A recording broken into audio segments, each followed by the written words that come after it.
Hi, let us discuss how to write an ALP to detect the key press and identify the key as a part of keyboard subroutine operations.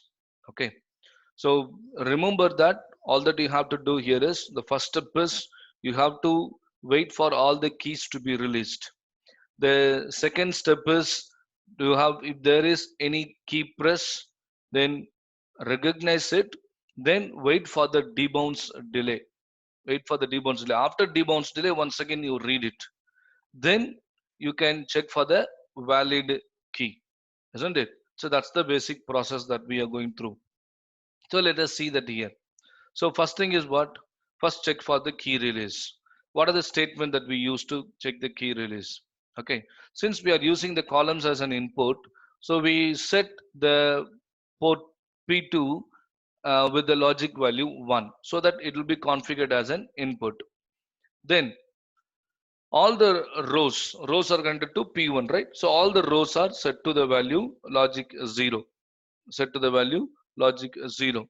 So columns are ready to receive the input, ports are configured to be an output, and also by all the rows are set with the value 0. then then what do? We read the column and store the value temporarily on a register, isn't it?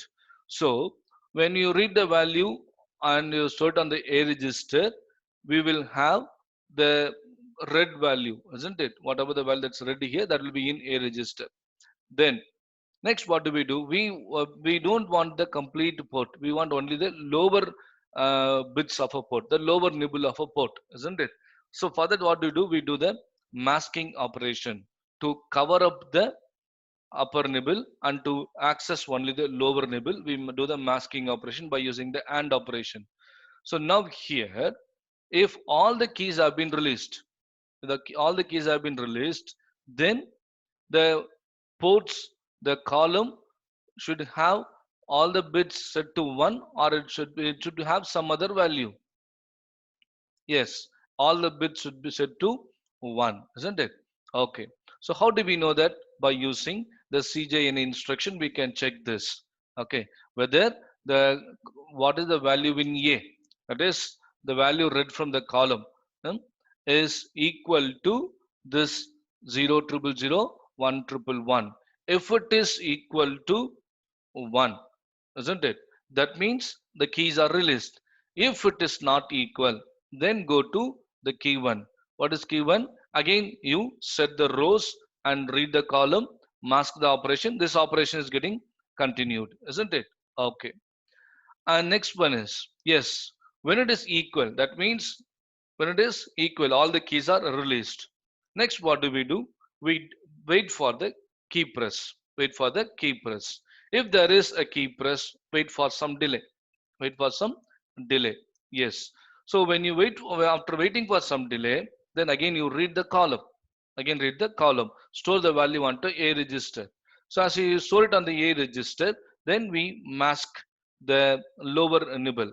Lower nibble masked and set into A register, isn't it? So then what do? Now we should check the column values, isn't it? Column values that should be equal to all ones, or it should be different. Yes, it should be different, isn't it? So if it is not equal to 1 triple 1, then we go to an address called over. That means the key press is detected, isn't it? If not, okay, if it is not equal, key press is detected. If it is equal, key press is not detected, then what we do? Again we go to the K2 place, isn't it? Again this we are reading the column, the operation gets repeated here. Understand? Okay. Next, so when it is not equal, we go to the place called over. Okay. So next, what do we have? The debounce operation, or the debounce, isn't it? Debounce already we have discussed. It's a noise that is happening while pressing the switch, isn't it? Okay. We have to overcome it, isn't it? We have to nullify this particular time. So how do we do it? So in the over, once the key press is detected in this place, then we wait for a delay, isn't it? We just waste some time. by calling the delay subroutine. Okay. Again, what do? We read the column, then store it on the A register. Then masking is done. After masking is done, now it should be again checked with the value 111, isn't it?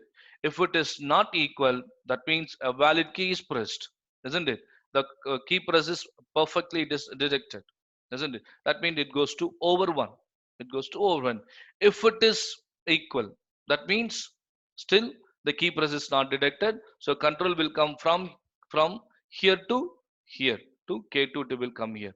Okay. So that is the next part. Then now identifying in which row the key pressed belongs to. In which row the key presses belong to. Okay. How do we do?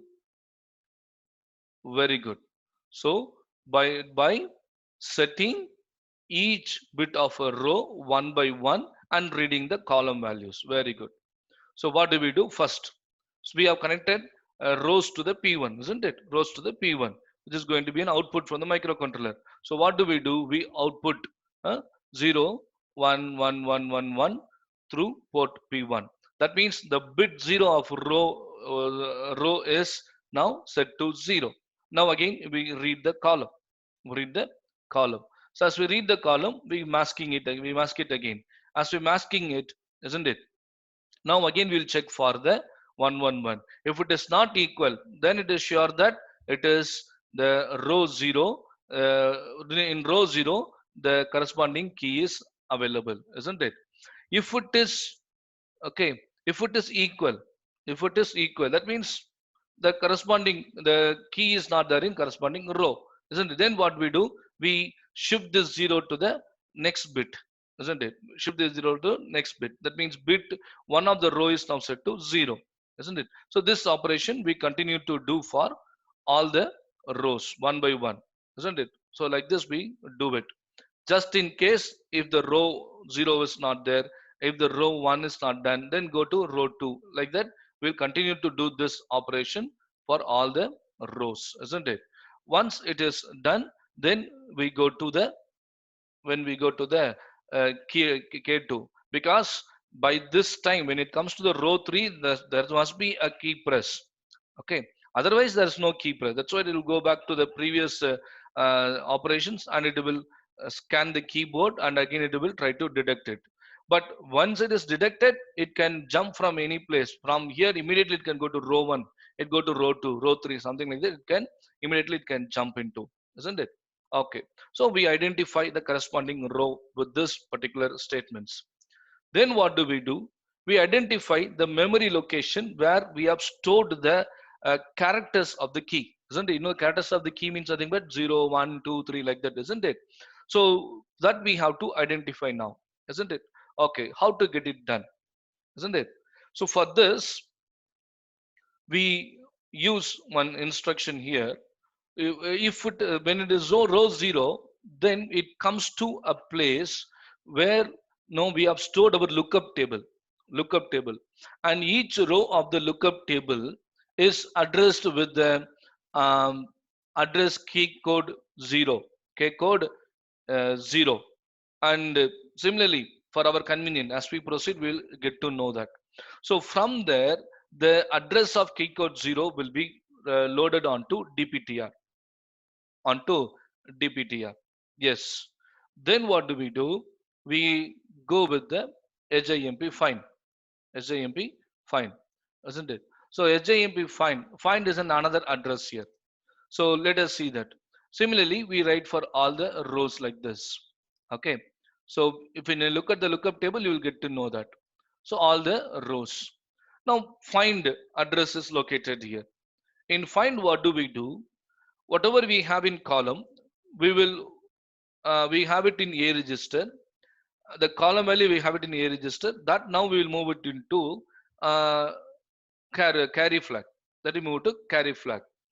If when I say that if it is row 0, from row 0 if it has come here means the first bit of the A register should have the value 0. That means the carry should be 0, isn't it? That means the key is located in the first row. The key is located in the first row, isn't it?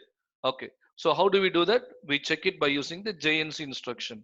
So JNC instruction, if it is the carry is 0, then there is a match, isn't it? So we have an address called a match that we will come to it. If the carry is 1, then we go to the next address. We go to the next address, isn't it? Okay. Then we come to the SJMP. Fine. So again, this operation is getting repeated here. Now let's see what is there in match. Okay.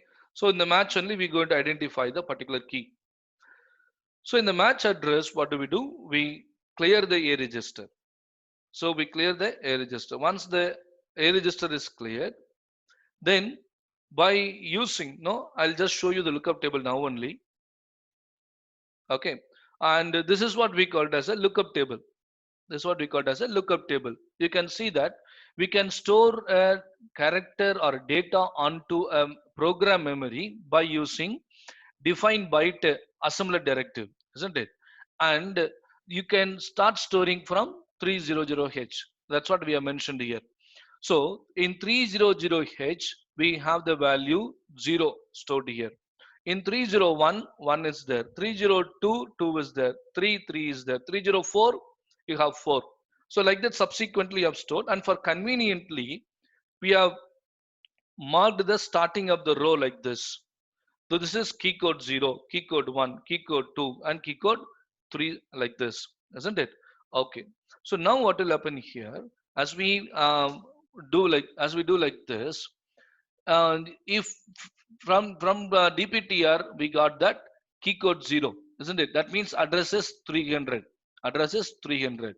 From address 300 with the combination of A register, from address 300, the 0 will be loaded onto A register. 0 will be loaded onto A register, and then it will be given to the P0.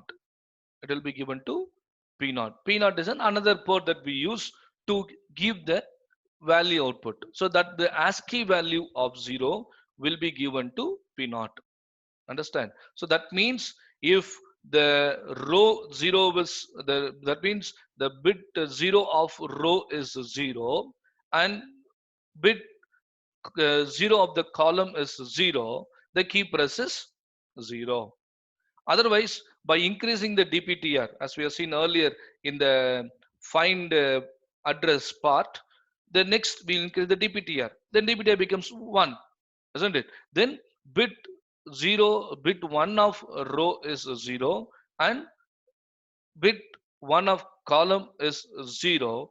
That indicates that the key press is 1, isn't it? From this, the key is taken, and that will be given through the port P0, isn't it? So this is how we scan the key, identify the key, and detect the valid key and output the key through port P0. That completes the program. That's end of the program. Thanks for watching.